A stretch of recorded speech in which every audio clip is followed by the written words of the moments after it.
outreach to students, district staff, and community members. The first component that you will see highlighted in the agreement is talking about our student school board.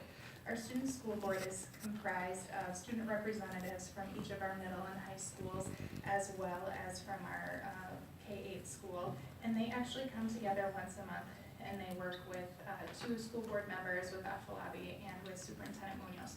During this time, they talk about issues such as what we're talking about this evening, and they really serve as one way for us to get input from our students about what's the pulse in the buildings, what are your peers telling you, and we get their ideas and suggestions for improvement. Another component of the student school board in our agreement is that while we don't have all students represented on student school board, we need to work to let all students know in our secondary sites, these are your student school board members.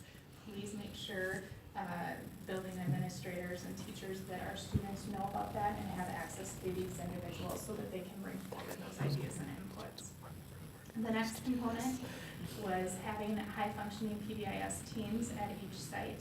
The teams comprise of teachers and other staff members, and the purpose of the team is to really look at what are the training that we need to have, what are the components with our data, and also looking at developing long-range planning for each academic year to say, this is what we're seeing from the data, here's the action steps we need, and here's the supports that we need as well. We have worked on updating the student handbook. One of the components was that we needed to work with OCR to have our handbook updated. And in December, we received permission to go ahead and print and distribute that handbook.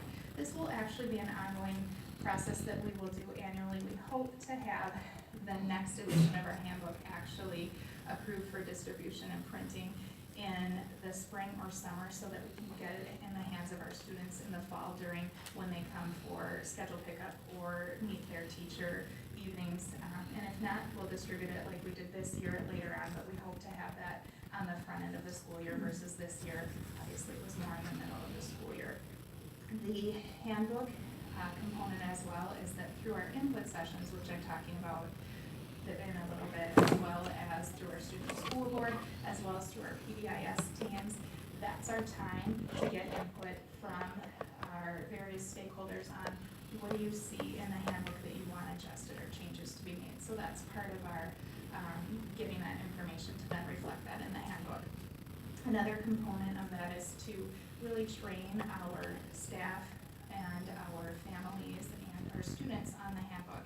What we are doing right now is Afalabi is actually working with our student school board members to make level appropriate video lessons that will be shown in each of our classrooms with the follow-up discussion that our teachers and staff can have with students to really highlight what's in the handbook, what's the purpose of the handbook, so that our students understand what's in there and actually have had time to walk through it versus just having it sent home in their backpack.